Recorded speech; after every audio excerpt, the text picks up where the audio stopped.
Wisdom tooth extraction एक common surgical procedure होता है जिसमें आपके मुंह में मौजूद विजडम टूथ को बाहर निकाला जाता है।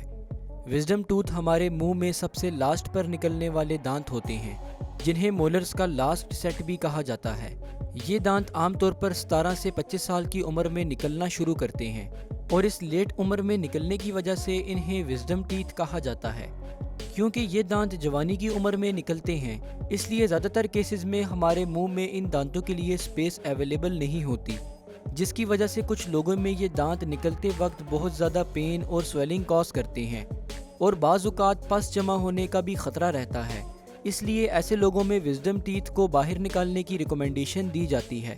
तो चले देखते हैं कि विजडम टूथ एक्सट्रैक्शन का प्रोसेस कैसे परफॉर्म किया जाता है। सबसे पहले पेशेंट के मुंह का टोमोग्राफी एक्सरे लिया जाता है जिससे कि विजडम टूथ की रूट्स और पोजीशनिंग का पता चल जाता है। इसके बाद डेंटिस्ट पेशेंट के मुंह में दांत के इर्द गिर्द लोकल एनेस्थीसिया इंजेक्ट करता है ताकि प्रोसीजर के दौरान दर्द महसूस ना हो। अगर पेशेंट का दांत गम से बाहर ना निकला हो तो फिर डेंटिस्ट पहले गम्स को कट लगाकर विजडम टूथ को एक्सपोज करता है।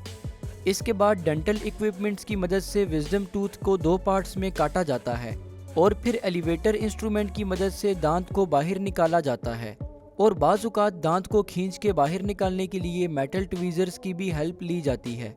जब दांत के सारे पीसेस बाहर निकल जाते हैं तो फिर टूथ सॉकेट को फिलिंग की मदद से फिल कर दिया जाता है या फिर डायरेक्टली गम्स को स्टिच कर लिया जाता है।